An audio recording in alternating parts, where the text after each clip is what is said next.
Appropriation, Appreciation and Honouring, a Natural Voice Network resource framework. Welcome friends and song leaders. We have put together this series of reflections and queries in the hope that will help us all in our exploration of music and song leading in the context of wider conversations about racism, cultural honouring and appropriation. These are challenging explorations, and we may feel some discomfort in facing them. But we invite you to let go of judgment and engage with an open and inquiring heart. We are not offering answers, as these are as diverse as our contexts. But we hope to help spark inquiry and conversation that will enrich all of our work as singers, song learners, and song teachers. The songs we sing don't just exist in a vacuum. They interact with the world in which we live. Songs and context change just as a people and communities change. Our understanding as individuals and as a community is constantly evolving, and this document will be periodically updated to reflect this. We welcome your responses and are hoping to set up an open blog-style mechanism for this on the Natural Voice Network website. We will explore questions such as, how do we learn and teach songs? Who benefited financially from the sharing of these songs? Who was in the room? And why are some people underrepresented? How might we adapt our practice to be more inclusive across the board? We will all inevitably make mistakes, but that's what learning and growing is. If we can remain open while supporting and challenging each other, then our teaching, our singers, and our network will be all the richer for our efforts.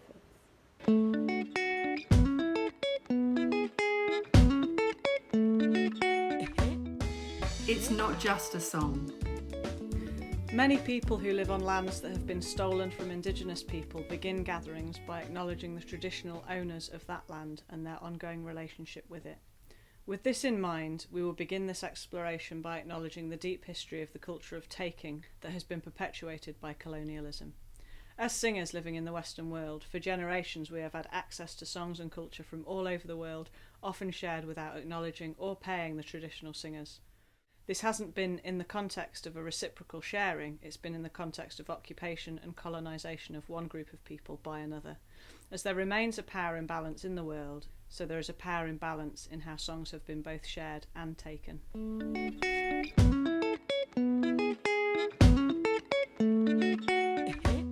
Whose music is this? Many of us are used to asking the basic questions, such as where did this song come from? What does it mean? Who sang it? How are the words pronounced? But we don't always ask what context it was sung in, what the rhythmic foundations are, or whether it feels appropriate to sing a song in our own contexts. How much do we know about the broader tradition in which the song sits? As music is a living tradition, of course, songs change as they pass from singer to singer, from community to community. But if we don't know the answer to some of these questions, we need to ask ourselves if we have the right to change them.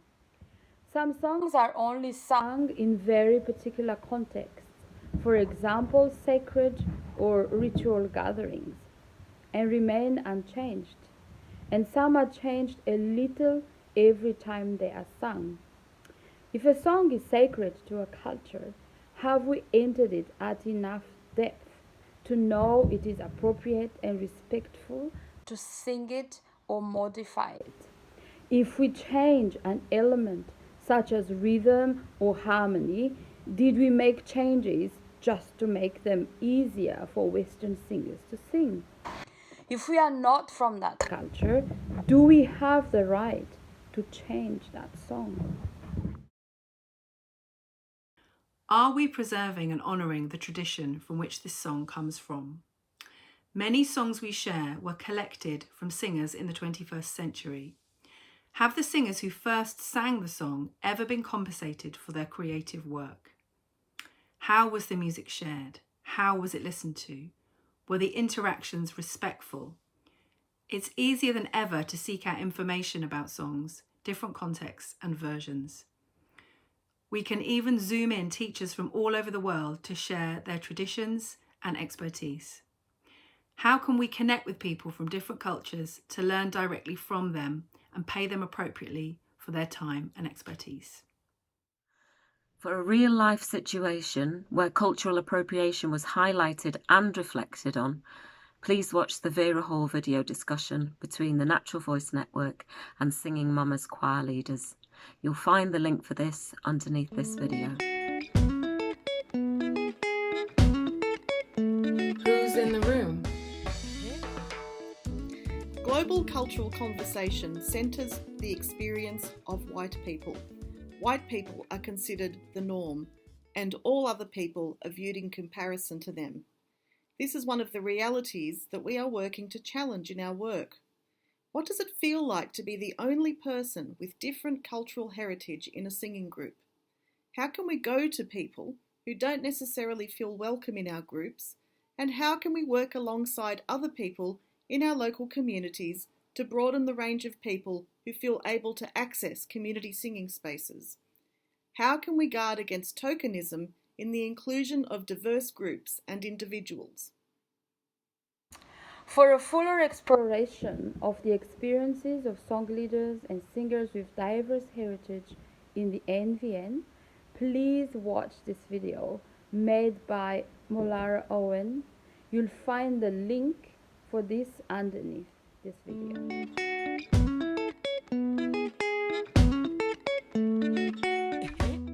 Where are we singing?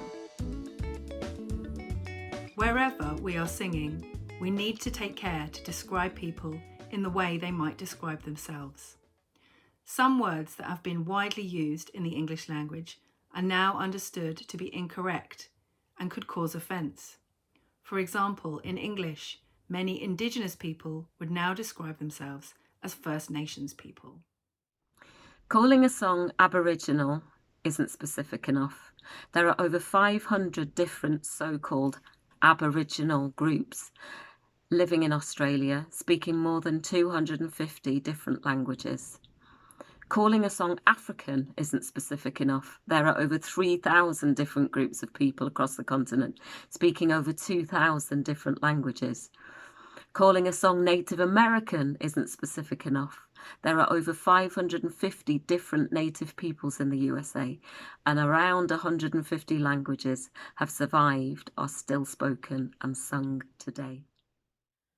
We wouldn't describe a song as European without specifying a language and geographical context. And even if we were teaching an English language song, we would likely specify the place where it was sung. We might even be more specific about the region and the context in which it was sung. For example, sung by farmers in Suffolk or sung by miners in Northumberland.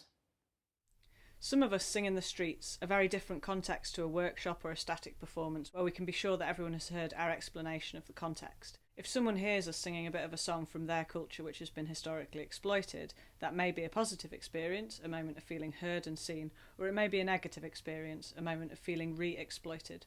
We need to be open to this plurality, and with this in mind, some songs may feel appropriate to sing in one context, but not in another.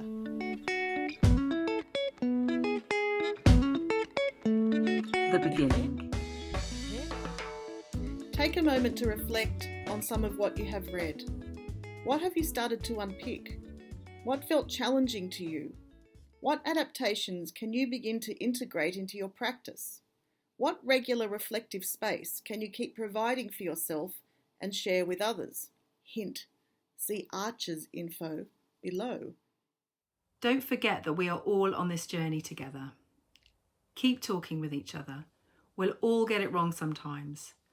Not shutting down in response to this is the courageous action. And sometimes we won't get it wrong, and it will be glorious. Footnotes. This document was made by a group of NVN members living in different places with a range of different cultural roots.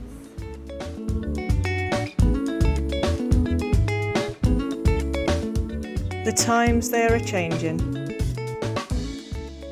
To understand a bit more about the historical context in which the Natural Voice Network was set up, you can hear Frankie Armstrong speaking in the documentary linked below.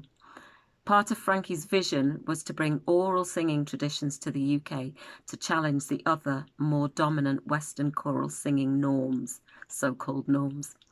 We are evolving as our contexts do, as this video explores further.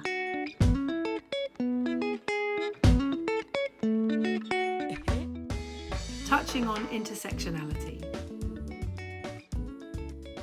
We can't do it all of the time. And in this document, we're explicitly exploring race, cultural honouring, appreciation, and appropriation. But this work doesn't happen in a vacuum either.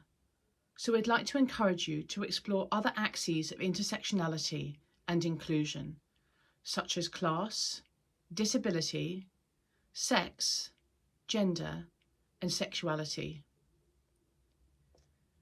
You'll find a link below to a 7-minute video in which Professor Kimberlé Crenshaw defines intersectionality.